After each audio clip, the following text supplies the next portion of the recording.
Hello बच्चों, आप सबका आपके अपने चैनल गोविंद मैथ लेक्चर्स में एक बार फिर से स्वागत है। तो कैसे हो आप सब? उम्मीद करता हूँ आप सब अच्छे होंगे और आप सबकी बोर्ड परीक्षा की तैयारी भी अच्छे से चल रही होगी। तो कक्षा 8 हिंदी विषय की वर्कबुक 2023-24 के तहत आज हम आकलन पत्र 15 को सॉल्व करना सीखेंगे। हमने कार्यपत्रक 1 से लेकर 85 तक सभी को बहुत अच्छे से सॉल्व करा दिया है। उनकी लिंक वीडियो के डिस्क्रिप्शन में दी हुई है या फिर चैनल की प्लेलिस्ट पर जाकर आप उन सभी क्लासेस को आराम से देख सकते हैं। तो चलिए क्लास शुरू करते हैं। पहला प्रश्न है कि कर्म शब्द को बोलचाल की भाषा में क्या कहते हैं? तो कर्म शब्द को बोलचाल की भाषा में हम कहते हैं काम। क्या कहते हैं? काम। दूसरा है साप का तत्सम रूप क्या है? किसका? साप शब्द का तत्सम तत्सम रूप क्या होता है? तो वो होता है सर्प। क्या होता है? सर्प यानी कि साप। तीसरा, छात्रावास शब्द का संधि विच्छेद क्या है? छात्रावास यानी छात्र धन आवास। इसका संधि विच्छेद क्या होगा? छात्र धन आवास। चौथा, दीर्घ संधि है। दीर्घ संधि क्या है? तो दीर्घ संधि आपके स्वर संधि का एक भेद होता है बच्चों। क्या होता है? स्वर संधि का एक भेद होता है, वो होता है दीर्घ संधि। जैसे स्वर संधि के भेद की बात करें तो जैसे दीर्घ स्वर संधि, कौन सी संधि? दीर्घ स्वर संधि।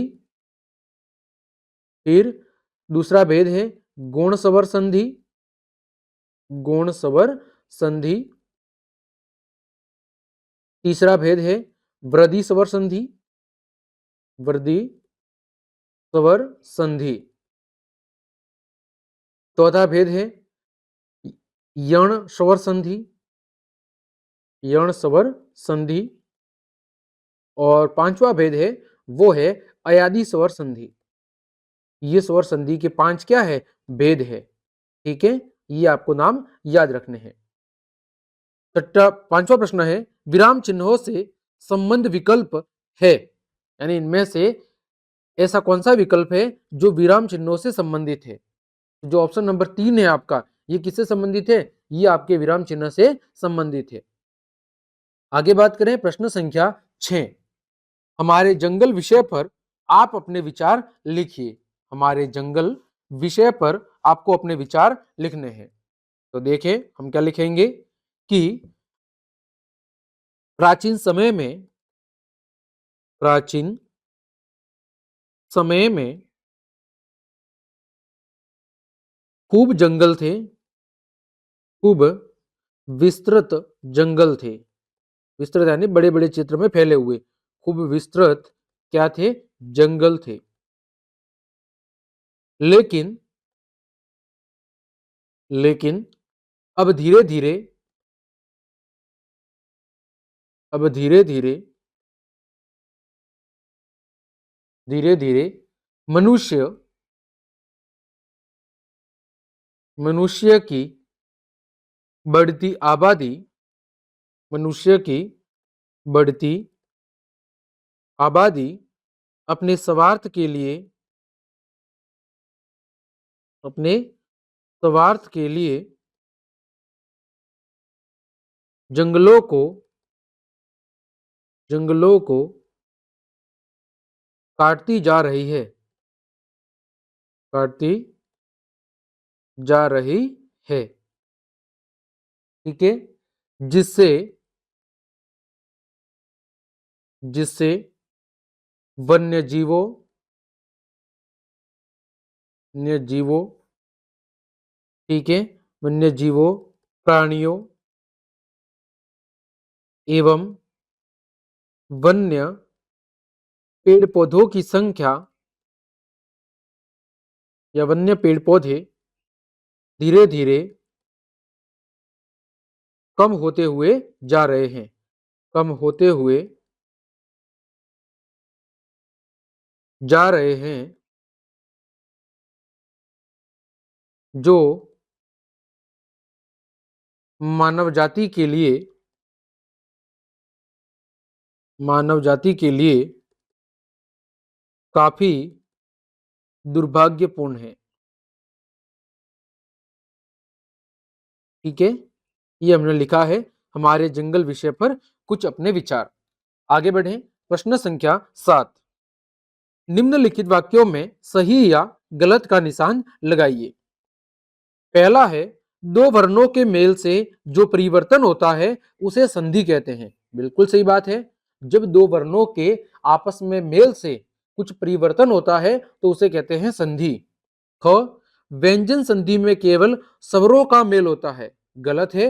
व्यंजन संधि में केवल स्वरों का मेल नहीं होता, स्वरों के साथ साथ व्यंजन का भी मेल होता है, तो यह कथन गलत है। ग, स्वरों का मेल स्वर संधि कहलाता है। बिल्कुल सही बात है। ग, स्वर संधि के 3 भेद होते हैं। गलत। कितने भेद होते हैं? 5 भेद होते हैं। आगे बढ़ें। प्रश्न संख्या 8, आप अपने काम समय से करते होंगे। काम समय से करने के कोई 4 लाभ लिखिए। तो पहला, कि काम का बोझ नहीं बढ़ता। काम का बोझ नहीं बढ़ता। दूसरा क्या फायदा है? ये सारे क्या है? लाभ। दूसरा फायदा है, जल्दबाजी नहीं रहती। जल्दबाजी नहीं रहती, इसलिए गलती की संभावना भी कम होती है। इसलिए गलती की संभावना भी कम रहती है। अगला क्या फायदा होगा? कि मन में आत्मविश्वास पैदा होता है। मन में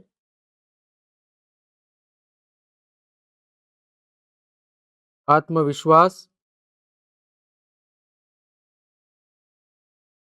पैदा होता है। चौथा, आलस्य की भावना आलस्य की भावना का विकास नहीं होता है। आलस्य की भावना का विकास नहीं होता है।